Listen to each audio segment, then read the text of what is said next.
Beneath the glitter of a Manhattan ballroom, where money disguised itself as power and every laugh carried a hidden edge, a single challenge cut through the noise and set the stage for downfall. What the guests thought was a harmless joke grew into a wager, so sharp it tore open secrets no one was prepared to face. She stood there, a figure dismissed as ordinary. Yet within her silence lay a storm that would turn humiliation into reckoning and leave a dynasty trembling. This was not a performance. It was a reckoning disguised as entertainment, and by the end of the night, reputations would shatter. Share your thoughts about how this story twists. Tell us where you're watching from. And remember to like and subscribe so more people can witness what happens when cruelty is answered with truth. At a glittering Manhattan gala marking the grand opening of Whitmore Tower, the latest monument to wealth and ambition, the ballroom shimmered with golden light from cascading chandeliers, while violins whispered in the background and champagne flowed like water. The city's most powerful gathered beneath the marble arches, each conversation thick with money and influence. But the evening took a turn the moment a black maid named Danielle Harris, only 3 weeks into her temporary contract with Whitmore Holdings, stumbled on the polished floor and dropped a tray of crystal glasses. The shattering of glass struck like a gunshot, silencing the clinking, the whispers, the laughter, and for a heartbeat every pair of eyes turned in unison toward the kneeling woman scrambling to pick up jagged shards with trembling hands. Her uniform marked her station. Her posture marked her humiliation, yet her face carried something else, an unsettling calm. That calm was precisely what Richard Whitmore III could not stand. A man known as much for his empire as for his arrogance, Richard lifted his glass, and with a voice loud enough to rattle the chandeliers sneered, "If you dance this waltz, I'll marry you to my son." The cruelty wasn't accidental. It was calculated, projected to 200 elites who erupted in laughter, a laughter meant to cut. His son, Ethan Whitmore, stiffened, his face coloring with shame. "Dad, that's enough," he muttered under his breath. But Richard, drunk on whiskey and power, ignored him. He waved off the event manager who tried to intervene. "Better nothing," Richard growled. "Let's see if she can move to the beat. Catherine, my darling, you won the club trophy last year. Surely you can show this girl what true grace looks like." Catherine Whitmore, polished in her designer gown and practiced in her role as the tycoon's ornamental wife, smiled with venom, glancing down at Danielle as if she were vermin beneath expensive heels. The crowd cheered, eager for spectacle, and Richard, pacing like a predator circling prey, raised his glass once more. "Imagine it," he roared, his voice dripping mockery. The next Whitmore bride plucked from the cleaning staff. "Play a waltz. Let us be entertained." The orchestra faltered, the musicians exchanging uneasy glances, but the crowd demanded cruelty dressed as entertainment. Danielle remained kneeling, her fingers sliced slightly by the glass she collected, yet her eyes remained sharp. She could feel the weight of stares, the cascade of contempt, the echo of laughter that treated her existence as a joke. Ethan stepped forward again, his voice cracking with frustration. "Dad, stop this. This isn't right," he protested. But Richard cut him down with a glare sharp enough to kill. "You'll do as you're told," Richard snapped. "This is how you learn. The world has a hierarchy, and people like her need to know their place." The words slashed through the air, and more laughter followed, though among the guests a murmur of unease began. Even in circles of privilege, Richard's brand of cruelty sometimes felt too raw, too deliberate, too naked. Danielle, finished with the last shard, stood slowly. She wiped her palms against her apron and met Richard's gaze. For the first time that evening, silence fell not from shock, but from anticipation, as if the entire ballroom leaned closer to hear whether she would beg, weep, or flee. Instead, her voice rang clear and firm, slicing through the heavy air like a blade. "I accept." A gasp rippled through the hall. Even the orchestra stopped playing altogether. Richard blinked, stunned, his grin faltering. "What did you say?" he demanded, his tone wavering between disbelief and rage. Danielle's lips curved into a subtle smile, her eyes holding steady. "I said I accept your challenge. But when I dance better than your wife, you will keep your word, even if you meant it as a joke." For a moment, there was nothing.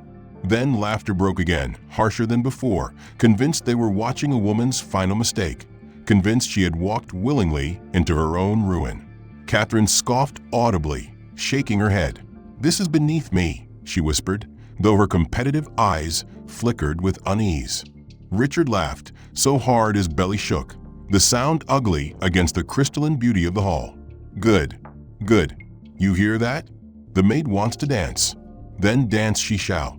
Place your bets, ladies and gentlemen. 500 if you believe my Catherine will win. 1,000 if you dare waste your money on the maid." The crowd jeered, some already shouting wagers, their cruelty emboldened by champagne and the assurance that this was only a farce. Danielle, however, did not flinch. Her gaze flicked once to Ethan, who stood apart, his discomfort growing into anger at the spectacle his father orchestrated. He saw something strange in her expression, something he couldn't place, like a memory scratching at the edge of recognition. He opened his mouth to speak again, but stopped when Danielle glanced back at him, her expression calm, resolved, and unyielding. That one glance silenced him. Richard, smirking, raised his hand to the DJ. "Play the waltz," he ordered, "and let's see this maid humiliate herself further." The DJ hesitated, clearly uncomfortable, but obeyed. In that moment, Danielle took a breath, steady and deliberate. She had faced ridicule, she had faced ruin, she had faced worse than this.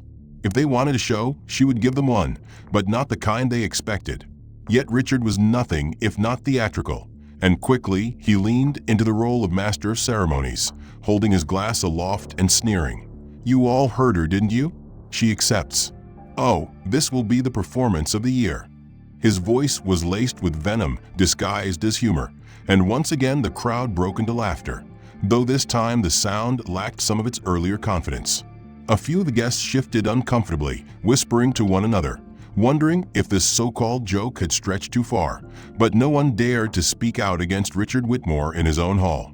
Danielle stood tall in her plain uniform, the apron still dusted with tiny flecks of crystal, and though her outward appearance suggested humility, her eyes betrayed something else entirely. Ethan Whitmore, his son, watched closely, his chest tightening with unease.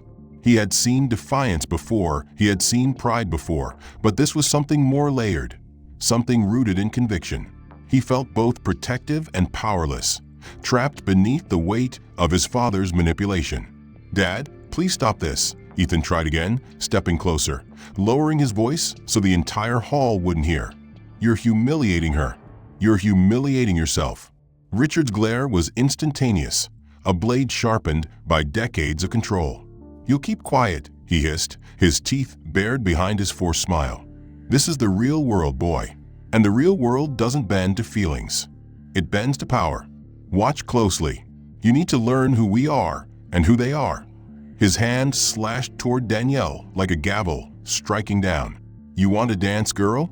Then dance. But remember this, you'll crawl when you lose."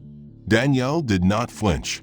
Instead, she spoke again, her voice steady, her words deliberate, and though she directed them at Richard, she made sure the room heard every syllable. "I will dance, and when I dance better than your wife, you will keep your word. Not just the word about your son, but the one about your prejudice. You will admit before these people that you judged wrongly, that you allowed arrogance to blind you. You will apologize." The sharpness of her demand cut through the drunken haze of Richard's authority. The hall grew tense, the laughter softening into whispers. For the first time, Richard's audience was not only entertained but unsettled, recognizing that the maid had twisted his cruelty into a challenge with real stakes. Catherine Whitmore scoffed, her venomous smile thinly veiling the irritation building beneath her painted face. "This is absurd," she muttered, loud enough for the closest guest to hear. "You want me to compete with this woman? Richard, really?" But Richard, cornered by his own performance, could not retreat now. To back down would be weakness, and weakness was something Richard Whitmore's reputation could not afford. "Don't be modest, Catherine," he jeered. "You won the trophy last year, remember? Surely beating a maid will be your easiest victory yet." His cruel grin swept the crowd, feeding on their amusement. "Ladies and gentlemen, place your bets. 500 on my wife.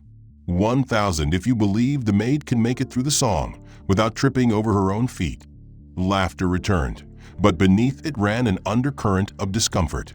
Some of the younger guests exchanged looks, as though unsure whether to laugh or stay silent. A few older men who owed Richard favors, shouted wagers to maintain the rhythm of the game, desperate to keep the mood from collapsing. But Ethan, standing apart, clenched his fists tighter. He had watched his father destroy reputations, bully rivals, and bend institutions to his will, but this felt different. This was not business. This was cruelty staged like theater. Cruelty designed to crush someone who hadn't asked for anything but dignity. Danielle's gaze flicked toward Ethan again, and in that brief connection he saw something unmistakable, a fire, a spark of someone who knew far more than she let on. She was not intimidated, and her calmness rattled him. He wondered for the first time if his father had underestimated someone who might be far more formidable than she appeared. Richard barked at the DJ, "Play the music." The DJ hesitated, his eyes darting toward Danielle before reluctantly obeying. The opening notes of a waltz drifted through the air, but Catherine raised her hand, silencing them. "I'll go first," she announced, stepping forward with exaggerated grace, her gown shimmering as she moved to the center of the floor. She stretched her arms theatrically, ensuring every eye remained on her, performing even before the music began. Danielle watched quietly, her face unreadable, but inside, her mind was already turning like a precision machine. Richard leaned toward his nearest confidants, whispering loud enough to be overheard. "This will be over quickly. She'll stumble, she'll fail, and then she'll beg for forgiveness on her knees." His cruelty drew more nervous laughter, but Danielle remained unmoved. The laughter and whispers of the Whitmore guests blurred, replaced by the echo of roaring applause from another lifetime, a time when she had not worn a maid's apron but the silk costumes of the American National Ballet, when she had not been Danielle Harris, the cleaner, but Danielle Monroe, the star, the prodigy who had risen from obscurity to claim the stage as her own. 15 years earlier, she had commanded the reverence of critics who compared her to legends, of audiences who rose to their feet in ovation, of peers who could not match her natural grace fused with a technical perfection that seemed almost divine. But then, on a night meant to crown her triumph, everything had been stolen. The gala performance for political elites had ended with flowers at her feet, and then a car accident on the way home shattered her life in a blur of screeching tires, twisted metal, and piercing glass. She awoke 3 months later from a coma to doctors who told her she would be lucky to walk again. Dance? Impossible. The newspapers declared her career finished. The ballet world whispered in mourning, and sponsors who once celebrated her name disappeared like mist at dawn. For years, she fought with a body that no longer obeyed, her legs heavy with scars, her lungs burning with every attempt to recreate movements that had once felt as natural as breathing. Those endless months of physical therapy were not only torture, but humiliation. Every stretch a reminder that she had once been capable of soaring across the stage, every stumble a reminder that she had fallen from a height too cruel to measure. Yet she never entirely gave it up. Alone in shadowed rooms where no audience could jeer or pity, Danielle moved through the fragments of her old choreography, broken but unyielding, piecing together a language her body still remembered even when doctors said it could not. Those secret dances became her prayer, her rebellion, her way of clinging to the identity the world had stripped away. And now, standing beneath the cruel gaze of Richard Whitmore and the smug posture of Catherine, she knew that this was not humiliation. This was her rebirth. Richard, of course, had no idea. To him, Danielle was a maid to be mocked, a pawn to be crushed before his peers to demonstrate his power. He circled the room, his booming laughter demanding that the wealthy guests place bets, as though the outcome were already sealed. Catherine lifted her chin, adjusting her posture with the practiced flair of someone who had learned performance at social clubs and private lessons, not through blood and sacrifice.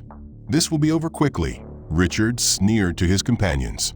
"She'll crumble, and then she'll scrub this floor on her knees like she was meant to." Danielle heard his words but did not allow them to settle. Instead, Her thoughts returned again to the years after her accident, the job she had taken to survive once the ballet world closed its doors to her. Teaching children at a small community school, cleaning offices, working nights at events like this one, all far from the lights of Lincoln Center, far from the reverence she once commanded. She had rebuilt her life piece by piece, swallowing her pride, living with the knowledge that people saw only her uniform, never her history. Yet tonight, she realized fate had delivered something extraordinary. The chance to show not only that she could still dance, but that her identity had never been erased. The orchestra struck up again as Catherine began to move, her steps neat but predictable, her waltz pleasing but hollow. She smiled for the crowd, flashed her teeth for the photographers, dipped and turned in a display that fit her social standing but betrayed the fact that she was a hobbyist, not an artist. The audience applauded politely, some genuinely convinced of her elegance, others aware that she was performing only within the safety of what she had been taught. Danielle watched without reaction, though her heart beat faster. She could sense the skepticism of the guests behind her, feel their laughter still threatening, but she clung to the rhythm in her veins, the rhythm that had once belonged to her alone. In her mind, she heard not only the orchestra, but also the memory of the standing ovation 15 years ago, the sound of feet pounding against theater floors, the sound of her name whispered reverently in reviews that called her transcendent. Tonight would not be her return to the stage. It would be something sharper, something more dangerous, because it would be done in defiance of mockery, done before people who believed she was nothing, done with the scars that told the truth of her survival. Richard clapped loudly as Catherine finished with a curtsy, his exaggerated applause filling the hall as if to remind everyone of her supposed superiority. "Well done, darling," he boomed. "And now our guest artist. Let's give her the same courtesy." The laughter rose again, though thinner now, less confident, as if some of the guests were beginning to suspect there was more to this than Richard had planned. "The night is still young. Let's make this game more interesting. The maid thinks she can dance? Then let us sweeten the pot. If she stumbles, if she fails, if she stops before the music ends, she will not only lose, she will scrub this entire ballroom on her knees in front of you all." The words struck the air like a whip, and while some laughed loudly at the new humiliation, others shifted in discomfort, realizing the line between entertainment and abuse was blurring dangerously. Danielle Harris stood still, her expression unchanged, but inside she registered every smirk, every bet, every cruel word like weights added to the fire within her. She had been underestimated before, she had been broken and discarded before, but never had she been so publicly ridiculed, and never had the stakes of her dignity felt sharper than they did now under the eyes of 200 strangers. Richard strutted across the floor like a ringmaster, shouting out wagers. 500 says she won't last through the first 30 seconds. 1,000 says she runs off the floor crying. Laughter erupted. Champagne glasses clinked as bets were whispered and recorded, and even the orchestra musicians exchanged uneasy glances, wondering how far their employer intended to push this cruelty. Catherine, standing near the edge of the floor, smirked with the smug confidence of someone convinced the outcome had already been written. Ethan, however, clenched his fists, his jaw tight, his eyes darting between his father and Danielle. The weight of shame pressed against his chest. He had endured his father's tyranny all his life, the constant reminders of power, of status, of hierarchy. But tonight something in him cracked as he saw the maid, poised and silent, not trembling, not begging, not broken, but calm in a way that unnerved even him. He whispered harshly, "Dad, this has gone too far. Stop it before you make yourself look like a monster." Richard turned to him, his grin dissolving into a sneer. "Quiet, boy. This is the lesson you need. Life is about power. She needs to be reminded of her place, and you need to be reminded of yours. Do as I say, or I'll remind your little girlfriend about her indiscretion last week." Ethan's face paled, the memory of his father's constant blackmail striking deep. He retreated into silence, but his eyes remained locked on Danielle with something close to desperation, as if silently apologizing for his father's sins. Danielle caught that look and for a fraction of a second allowed her gaze to soften, but then her focus returned to Richard, who was pacing the ballroom, collecting money, making his cruelty into a carnival of wagers. She thought of all the years she had fought in silence, the nights she had practiced movements alone with no audience but the shadows, the hours of pain endured just to walk again. And she realized this was not just a test. It was an opportunity. She spoke clearly, her voice cutting through the growing chaos like a blade. When I win, and I will win, you will not only keep your word about your son, you will also admit, in front of all these witnesses, that you judged me wrongly, that you allowed your arrogance and prejudice to blind you. You will apologize publicly. The room shifted. Whispers erupted. This was no longer a simple spectacle. This was a demand that threatened Richard's reputation.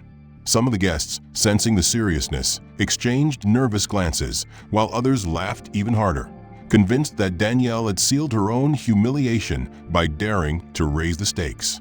Richard froze for a moment, then roared with laughter, though the sound lacked its earlier confidence. "You've got guts, Maid. I'll give you that. Fine, I accept. But when you lose, and you will lose, you will crawl out of this room without a shred of dignity left." He gestured wildly for the music to begin again, shouting, "Let the games truly start." The orchestra hesitated but obeyed, their bows trembling slightly against the strings. Danielle moved toward the center of the floor, each step steady, deliberate, her back straight, her head held high. The murmurs grew louder, the tension thickening as the guests realized they were no longer watching a joke, but a confrontation that carried weight beyond amusement. Ethan's breath caught as he saw her begin to stretch subtly, her movements too precise, too familiar, too professional to belong to someone untrained. He could not place where he had seen such control before, but something about her posture gnawed at his memory. Catherine scoffed loudly, rolling her eyes, muttering to her circle of friends, "She's stalling. She doesn't even know how to begin."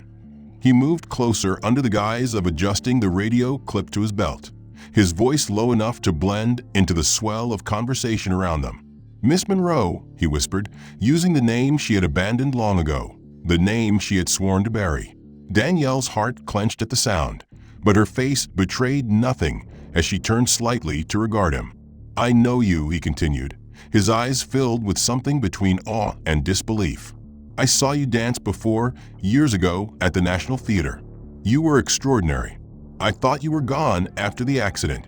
She inhaled sharply, her chest tightening as memories surged forward, memories she had fought to contain for 15 years. "The newspaper said a lot of things," she replied quietly, her tone even, her eyes never leaving the dance floor, where Catherine still preened in smug anticipation. The man gave a slow nod. "I was there the night you performed Swan Lake. I was working security backstage." The way you moved, his voice trailed off as if the words themselves failed him. "My name is Harold Brooks. I've worked for the Whitmores for 20 years. But I never forgot you." Danielle's composure wavered for the briefest second, but then she steadied herself. "Then you know exactly what I am capable of," she murmured. Harold's eyes flicked toward Richard Whitmore, who was laughing loudly with his wealthy friends, pouring more whiskey into his glass, as if the evening were his private theater. "What he's doing to you now," Harold muttered, his jaw tight, "is worse than anything I've ever seen in this place. He has no idea who he's toying with." Danielle turned fully to face him, her gaze piercing, her voice calm yet commanding. "Then help me," she said. "After I dance, no matter what happens, I need you to record everything. Not just me, but him, his words, his reaction.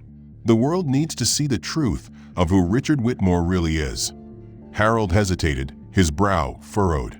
"Are you certain? This could expose you. You've hidden for so long." Danielle's lips curled into the faintest smile, one tinged with both sorrow and resolve. "I've hidden enough. I'm done surviving in the shadows. Tonight I show them who I am again, and he will regret giving me this stage." Harold studied her face, then gave a single nod, pulling out his phone discreetly, angling it so that its lens could capture not only her performance, but the expressions of the crowd and, most importantly, Richard himself. He positioned himself near a pillar where he could remain unnoticed, his steady hands ready to bear witness. Danielle returned her gaze to the center of the ballroom, where the spotlight waited like a challenge. Her body burned with both fear and anticipation, but there was also strength in knowing that this time, she would not be erased. Across the room, Ethan observed everything, his sharp eyes catching the subtle exchange between Danielle and Harold, though he could not hear the words. The recognition on Harold's face had not gone unnoticed, and it gnawed at Ethan's curiosity, deepening his suspicion that this maid was not who she appeared to be. He felt a strange surge of admiration mixed with guilt, ashamed of his father's cruelty, yet unable to stop it, drawn to Danielle's composure like a man watching a storm gather power. Richard, oblivious to the quiet alliances forming at the edge of his empire, lifted his glass once more, shouting over the music, "Ladies and gentlemen, place your bets quickly, for the show is about to begin. Let's see how long the maid lasts before she collapses in shame." The crowd roared with renewed laughter, though more than a few whispered uneasily, aware that something felt different, that the maid's calm acceptance did not match the humiliation Richard envisioned. Danielle inhaled deeply, letting the air steady her, letting her muscles recall years of secret practice, letting her heart anchor itself in the knowledge that she was not just dancing against Catherine or even against Richard. She was dancing against every prejudice, every dismissal, every scar that had tried to define her. Harold steadied his camera, whispering to himself, "Let them see. Let them all see." Danielle closed her eyes once more, and in that moment she no longer heard the laughter, no longer felt the weight of scorn pressing against her skin. Let's remind everyone what grace looks like before the maid tries her clumsy hands at it. Catherine stepped forward with a smirk, raising her chin proudly as she signaled the orchestra to begin. The first chords of the waltz unfurled into the hall, a familiar melody drifting under crystal chandeliers, and she began to move with practiced elegance, gliding through the steps her instructors had drilled into her for years. Her posture was flawless in appearance, her gown swirling in flattering arcs, but those who watched closely saw stiffness in her shoulders, predictability in her turns, an absence of the kind of artistry that transforms dance from mere movement into something transcendent. Still, the crowd clapped in rhythm, polite applause swelling between verses, feeding her confidence. Richard clapped the loudest, roaring approval as he pointed at Danielle. "There, that is what real dancing looks like. Watch carefully, girl, because you'll be following that." Danielle remained motionless, her expression serene, though her mind ran with precision, cataloging every note, every count, every breath of the song. Catherine finished with a dramatic dip, bowing toward the crowd as they cheered politely again, and she cast Danielle a look of smug pity, as though the contest had already ended before Danielle even stepped forward. Richard raised his glass high, his grin wide, and shouted, "And now, ladies and gentlemen, for the main event, our guest artist, the Maid. Try not to laugh too hard." The orchestra waited for Danielle's cue, the musicians uncertain, glancing at one another as though where something unusual was unfolding.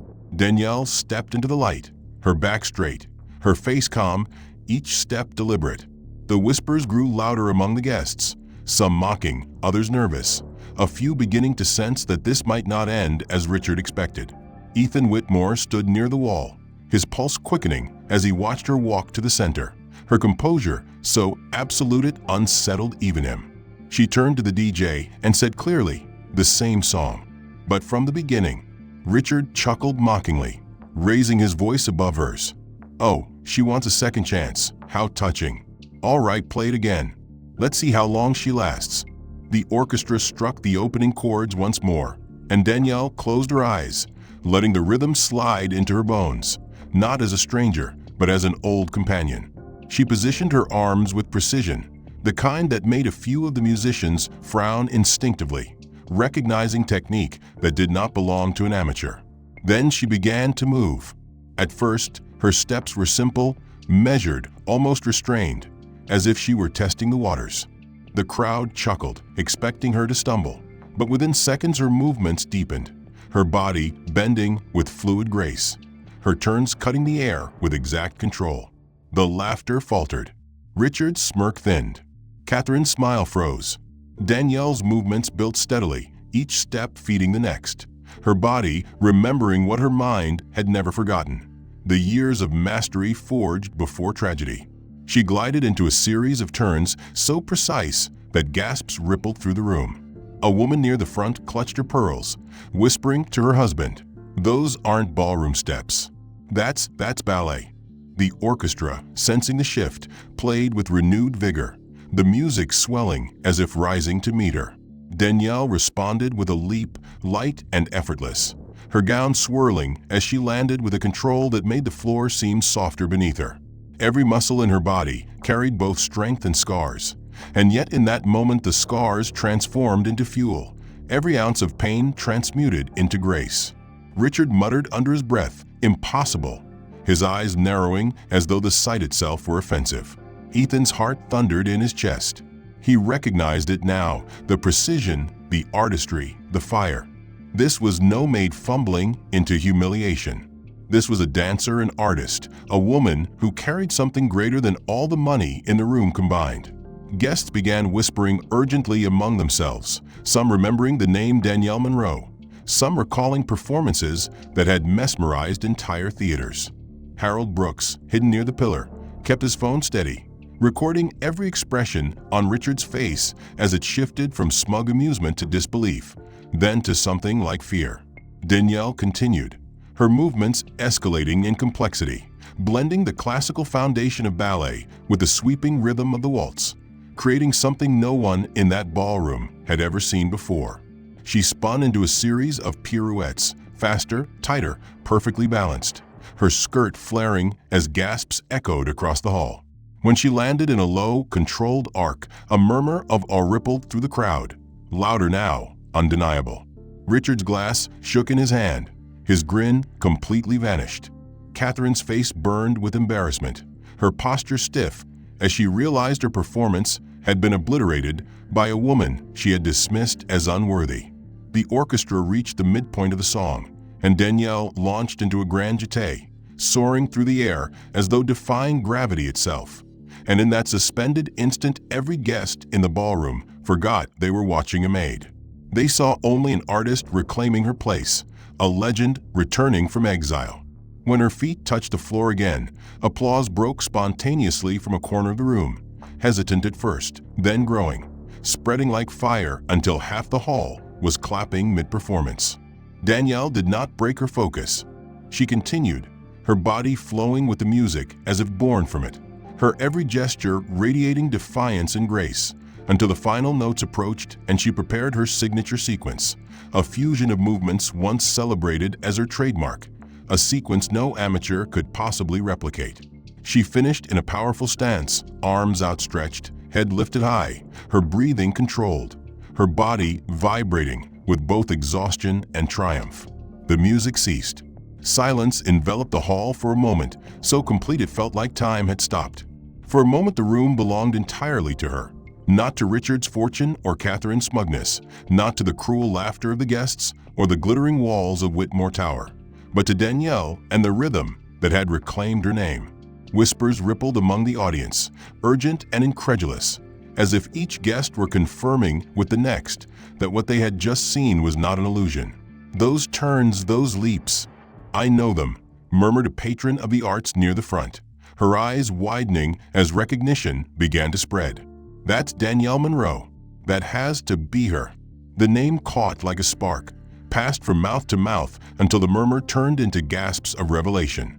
Ethan Whitmore's heart pounded harder with each whisper, his gaze locked on Danielle as memory surfaced. A poster in his mother's old study, a photograph in a magazine, the face of a ballerina who had once been hailed as transcendent before vanishing after a tragic accident. He had been a boy then, but the memory was sharp enough now that he understood the truth standing before him. Danielle Harris was no maid fumbling in borrowed grace. She was Danielle Monroe reborn. Richard tried to laugh, a hollow sound that cracked in his throat. "A performance, yes, but this proves nothing," he declared, though his voice betrayed his panic. "She is still nothing more than hired help. Do not be fooled." But the guests were no longer his to command. Their eyes remained on Danielle, their applause swelling again, as if rejecting Richard's attempt to retake control. Catherine, her face red with fury, stepped forward, her voice sharp as a blade. "This is a trick. She rehearsed this. She cannot possibly." Her words fell away as Danielle finally lowered her arms and turned, her eyes fixed with calm intensity on the couple who had mocked her. "I told you," Danielle said clearly, her voice ringing in the stunned silence that followed. "I would dance better than your wife. And now you will keep your word." Gasps echoed. Harold Brooks, the security chief, still positioned discreetly near the pillar, lifted his phone higher, ensuring every word, every expression, every flicker of rage or fear on Richard's face was captured. Richard's mask slipped, his grin collapsing into a grimace as he barked, "This is ridiculous. No one here will believe this maid is anything more than a fraud." But as if in defiance, Danielle raised her chin and declared, "I am no fraud. I am Danielle Monroe. And tonight you tried to humiliate me, but instead you gave me back my stage." The name fell into the room like a thunderclap. Some of the guests gasped aloud, others clutched at each other in disbelief, and still others began applauding again, louder, their voices crying bravo, as if the truth had only deepened the weight of her performance. Catherine stumbled backward, shaking her head in denial, her smugness drained away. Richard's hand tightened around his glass until it rattled against the rim. "Impossible," he hissed, though the fear in his eyes betrayed that he believed it more than anyone else. Ethan stepped forward then, his voice unsteady but firm. "She's telling the truth. I recognize her. I saw her perform when I was young. She isn't just some maid you can laugh at, Father. She is everything you could never understand. Talent, grace, dignity." Richard spun toward him, his fury burning through the panic. "You will be silent, Ethan. You will not embarrass this family further. You will not side with her against me." But Ethan did not retreat. He moved closer to Danielle, his shoulders squared, his voice growing stronger. "You embarrassed yourself, Father. You tried to destroy someone in front of all these people and instead revealed her greatness. This isn't about her place in society. It's about your cruelty." The hall erupted again, some clapping in approval, some shouting words of support, the tide turning fully against Richard. Danielle's eyes softened as she glanced toward Ethan, then returned to Richard with that same calm intensity. "You made a public promise," she reminded him, "in front of 200 witnesses. You vowed that if I danced better than your wife, you would keep your word. Now the question is whether you are a man of your word, or whether your arrogance is worth more than your honor." Harold lifted his phone higher, his camera catching Richard's face as it contorted with rage. "This is blackmail," Richard roared. "This is nothing but a trap." Danielle shook her head. "No, this is accountability. You wanted me on my knees. Instead, you are the one being held to your own words. You made this stage, Richard Whitmore. I simply claimed it." The guests erupted into applause once more, some shouting for him to honor his promise, others laughing at his predicament, their loyalty dissolving like sugar in wine. Richard's empire had always been built on fear and reputation, but now both were crumbling in real time before the eyes of the people he most sought to impress. Catherine tried again to interject, her voice shrill with desperation, but her words drowned beneath the applause, beneath the chants, beneath the undeniable truth of what had just occurred. Ethan turned to Danielle, his expression resolute, his voice loud enough for all to hear. "Then let me be the first to do what my father will not." Richard Whitmore III stood frozen, his grip on his whiskey glass so tight that the liquid trembled within, his face pale and furious as his carefully constructed authority disintegrated under the weight of his own cruelty. Catherine Whitmore had lost her smirk entirely, her body stiff, her eyes darting toward the exit, as though she longed to escape the humiliation of having been so thoroughly outshone by the woman she had dismissed. But Danielle did not move toward escape. She moved toward confrontation, her every step deliberate, her eyes locked on Richard as the applause finally waned into tense silence. "You made a promise," she said clearly, her voice steady enough to carry over the murmurs still swirling. "You told this room that if I danced better than your wife, you would keep your word. Now here I stand, and here you falter." The guests shifted, their gazes flicking between Danielle and Richard, sensing the weight of the moment.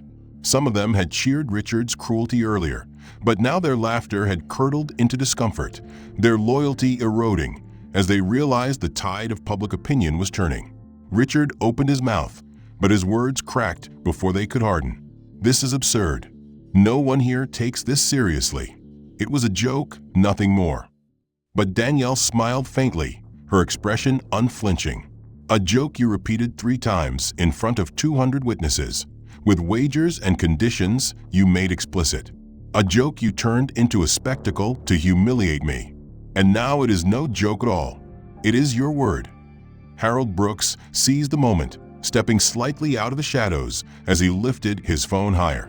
With a steady hand, he tapped the screen, and the recording of Richard's booming voice played through the speakers. Richard laughing, sneering, commanding, the DJ promising the bet, vowing before everyone that he would keep his word. The playback silenced even the whispers. Richard's face went red with fury, veins rising in his temples as the sound of his own arrogance condemned him. "Turn that off," he bellowed, pointing at Harold. But the guests had already heard, their minds already made up. "You cannot deny this," Danielle pressed, her voice sharp as a blade. "You humiliated me, you mocked me, you placed a bet on my dignity as though it were sport. And now you stand exposed, a man whose word is worth nothing unless you keep it." Gasps and murmurs swept through the crowd again. Some of Richard's business partners shook their heads, their expressions filled with disappointment. A woman in a sapphire gown muttered audibly, "If he cannot keep his word in a ballroom, how can he be trusted in a boardroom?" The damage was spreading, each whisper chiseling away at the foundation of Richard's reputation. Catherine stepped forward, her voice shrill with desperation. "Stop this nonsense. You all know she is nothing more than a maid who has deceived you with tricks. She cannot possibly be Danielle Monroe. Danielle Monroe is gone." But even as she spoke, several guests contradicted her. "I saw her in Chicago 15 years ago," said an older man, his hand trembling as he pointed at Danielle. "That leap, that sequence, it was hers. I'd stake my fortune on it." Another woman nodded vigorously, tears in her eyes. "I remember her Swan Lake. Those movements are etched in my soul. That is her. There is no doubt." Catherine's protests died as the wave of recognition drowned her out, the weight of truth undeniable. Ethan, standing firmly at Danielle's side now, lifted his voice. "Father, it is time you admit it. She has defeated Catherine. She has revealed who she truly is, and she has done so with dignity you cannot even comprehend. Keep your word, or accept that you are nothing more than a fraud before these people." Richard's fury turned upon his son, his voice breaking into a roar. "You dare stand against me, your own father for her?" Ethan did not flinch. "I stand against cruelty, and I stand for integrity. If you will not apologize, then I will. Miss Monroe, I am sorry for everything you have endured at our hands tonight. It is not you who should be ashamed, it is him." Applause burst out again, this time not only for Danielle, but for Ethan's defiance. Richard shook his head wildly, his face twisted with rage as he tried to shout above the noise. "This is blackmail. You have conspired to ruin me." Danielle's voice cut him down once more. "No, Richard Whitmore. This is justice. You exposed yourself. You revealed your cruelty. You showed the world that your power is nothing but a fragile mask. And now that mask is gone." Harold continued filming, his phone steady, capturing the raw unraveling of a man who had always believed he was untouchable. The guests no longer laughed. They watched intently, some with satisfaction, others with discomfort, but none with sympathy for Richard. His empire was built on intimidation, but intimidation had no place here anymore. Danielle stepped closer, her presence overwhelming his. "You wanted me on my knees. Instead, you stand before this crowd with your own power crumbling. I will not crawl for you. I will not beg. I will not be erased. Tonight you tried to break me, but all you broke was your own illusion." Richard's hand shook as he slammed his glass on the nearest table, his voice trembling as he growled, "You think you've won. But this isn't over." Richard's face contorted with fury as he slammed his glass down, the sound sharp but powerless against the roar of voices calling her name. Danielle Monroe, the prodigy reborn, the legend who had returned to life not on a stage of velvet curtains, but in a hall dripping with disdain that she had transformed into reverence. "This is blackmail," Richard shouted again, his voice hoarse, his body shaking. But Harold Brooks raised his phone higher, the recording of Richard's booming bed echoing again. Every humiliating word he had spoken replayed for all to hear. The proof undeniable. The trap one he had crafted himself. Guests laughed now, not at Danielle, but at him, their derision aimed upward at the tycoon who once believed himself untouchable. "Keep your word," Danielle demanded, her voice clear and calm, slicing through the chaos like steel. "You promised before all of them. You will either prove yourself a man of integrity, or you will prove yourself a liar. Either way, the truth will follow you far beyond this hall." Gasps rippled, and murmurs turned into chants, some shouting for him to apologize, others daring him to honor the vow he had mocked into existence. Catherine, desperate, grabbed Richard's arm, whispering harshly, "Say nothing, do nothing. We will fix this later." But Richard yanked free, his pride a beast that refused to bend even as it bled out before 200 witnesses. He jabbed his finger toward Danielle, his voice spitting venom. "You will not trick me into binding my family name to yours. You are nothing, nothing but a fraud who crawled back from the gutter to play at being whole." Danielle did not flinch, her expression serene as she stepped closer, her presence a storm made flesh. "No, Richard Whitmore, you are nothing but a man too frightened to face the consequences of his own words. You tried to destroy me, and instead you destroyed yourself."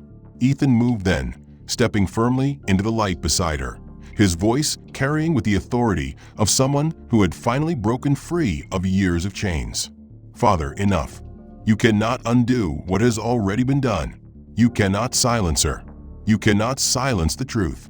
I will not stand by while you degrade yourself further. You made a promise, and whether you honor it or not, the world has already seen the truth. You are a coward." Richard's face turned scarlet, his fist shaking, his body trembling with rage as he bellowed, "You would betray your own blood for her? You would choose a stranger over me." Ethan's jaw tightened, his eyes hard with conviction. "I would choose integrity over shame. I would choose courage over fear. And I would rather stand beside her, a woman who has endured tragedy and risen stronger, than beside you, who hides behind wealth and cruelty." The crowd erupted into applause again, many of them shouting their agreement, some even calling Ethan's name, their loyalty shifting in real time as Richard's grip on the room dissolved. Danielle turned her head slightly toward Ethan, her eyes softening for a moment before she faced Richard again. "Your son has spoken with more dignity in one sentence than you have in a lifetime. You taught him cruelty, but he learned compassion in spite of you. That is the truth you cannot bear." Richard staggered back, as though the weight of her words had struck him harder than any physical blow, his authority crumbling with each breath. Harold's phone recorded it all, the shaking of Richard's hands, the pallor of Catherine's face, the way the crowd leaned away from him now, as if he carried a disease. Desperation clawed at Richard's voice as he shouted, "I will never honor this. Never. I built this empire, and no maid, no washed-up dancer will take it from me." Danielle lifted her chin higher, her smile calm but cutting. "You built nothing but walls of arrogance. Tonight they fall, and the world will watch as you bury yourself beneath them." Her words struck like a final gavel, and the applause thundered once more, louder than before, echoing off the marble walls with a force that rattled chandeliers. Ethan stepped closer to Danielle, his voice clear and unwavering. "If you will not keep your word, Father, then I will keep it in your place. I am not bound by your cruelty. I will not be chained to your disgrace. Miss Monroe, I will honor you, not because of a wager, but because it is right. If you will allow it, I will stand beside you against everything he has built." The hall gasped, some cheering, others whispering furiously, as the heir to the Whitmore fortune openly defied his father. Richard lunged forward, his voice breaking. "If you do this, Ethan, you are no longer my son. You are no longer part of this family, this company, "This empire. You are finished." Ethan's reply was quiet, but carried with more weight than all of Richard's shouting. The storm of applause in the Whitmore ballroom lingered long after Richard Whitmore III had been dragged from a floor by Catherine, his shouts drowned out by a chorus of voices that no longer feared him. Guests who once bowed to his arrogance now turned their backs, shaking their heads, whispering of ruined contracts and shattered reputation. And when the doors finally slammed shut behind him, a silence heavy with finality descended. Danielle Monroe stood still at the center of the dance floor, her chest rising slowly, her body glowing with the light of vindication. And for the first time in 15 years, she felt truly seen, not as a broken survivor, not as a maid in uniform, but as the artist, the fighter, the woman who had refused to let tragedy or cruelty dictate her worth. Harold Brooks lowered his phone with hand steady, his expression solemn as he nodded toward her. "The world saw him tonight," he murmured, "but more importantly, they saw you." Danielle offered him a small smile, one filled with gratitude, because she knew his recording would ripple beyond these walls, exposing Richard's cruelty and amplifying her redemption. The guests, shaken and exhilarated, surged forward with words of apology, admiration, reverence, some speaking of performances they remembered, others admitting shame for their laughter earlier. And though Danielle received their praise with dignity, she did not bow to them. This moment was not about their approval. It was about her reclaiming what she had always known deep down, that her dignity had never been theirs to grant or to take away. Ethan Whitmore stepped forward, his face pale but resolute, his voice carrying with newfound authority. "You gave them truth tonight," he said, meeting her gaze. "And you gave me the courage to stop hiding behind a shadow. Whatever comes, I will not regret it." Danielle studied him for a long moment, sensing the sincerity in his words, the quiet strength beneath the weight of defying his father, and she replied with calm conviction, "You chose integrity over fear. That is the beginning of your own rebirth." The applause swelled again, but this time it was not for spectacle. It was for transformation, for the undeniable truth that cruelty had been defeated by dignity, that arrogance had been shattered by resilience. Outside those marble doors, the consequences sharpened quickly. Within 24 hours, Harold's video spread across every social platform. The title "Millionaire" humiliates legendary ballerina, climbing to the top of trending lists worldwide. The footage of Richard sneering, mocking, and then collapsing in panic as Danielle revealed herself spread like wildfire, igniting outrage, condemnation, and disbelief. Corporations pulled contracts from Whitmore Holdings, politicians withdrew endorsements, and shareholders demanded an emergency meeting that ended with Richard forced to resign in disgrace. His empire, built on intimidation, toppled in a matter of days, and Catherine, unable to endure the shame, fled to Europe with divorce papers. Richard was last seen sitting in a small consultant's office in Queens, stripped of power, a shadow of the man who had once made a ballroom tremble with his voice. Danielle, meanwhile, found her world transformed in ways she had never imagined. Ballet companies from Paris, London, and Moscow sent offers to choreograph. Lincoln Center extended an invitation for a solo performance, and Hollywood producers clamored to purchase her story. But what moved her most was not the grandeur of those invitations. It was the letter delivered from the children of the community school where she had once taught quietly after her accident. They had pooled their savings, $23, and offered it as a scholarship so she could teach them again, a gesture so humble yet so profound that Danielle wept when she read it. "I will take it," she told them, "but not for myself. We will build something larger together." 6 months later, in the heart of Manhattan, the Danielle Monroe Center for the Arts opened its doors, funded by donations that poured in from across the globe once her story had reached millions. Children from every background filled its studios, their laughter and footsteps creating a music as powerful as any orchestra. On the day of its grand opening, Danielle stood before them in simple attire, not a maid's uniform, not a ballerina's costume, but the clothes of a teacher, her heart full as she watched the next generation begin their first clumsy pirouettes. Harold Brooks stood in the back, smiling proudly, while Ethan Whitmore, now free from his father's control and leading a restructured company focused on social responsibility, stood as the center's first major donor. As the music played and the children laughed, Ethan approached Danielle with a bouquet of flowers from the garden he had planted himself, his voice soft but steady. "Ready for dinner?" he asked. Danielle accepted his arm with a smile, her heart no longer burdened by fear of being forgotten, her spirit no longer chained to the tragedy of the past. She had reclaimed her name, her art, and her dignity, not by destroying Richard Whitmore, but by building something greater from the ashes he tried to bury her under. Richard's downfall had been inevitable, but Danielle's victory was not his ruin. It was her rebirth. And in that rebirth lay a message greater than any waltz, greater than any ovation. That true nobility is never measured in wealth or titles, but in how we treat those we think no one sees. That dignity can never be stolen by cruelty. That the deepest scars can become the strongest foundations for transformation. Standing in the light of her new beginning, Danielle whispered to her students, "Sometimes you must lose everything to discover who you truly are. And sometimes, the ones who try to break, you must lose everything to realize who they never should have become."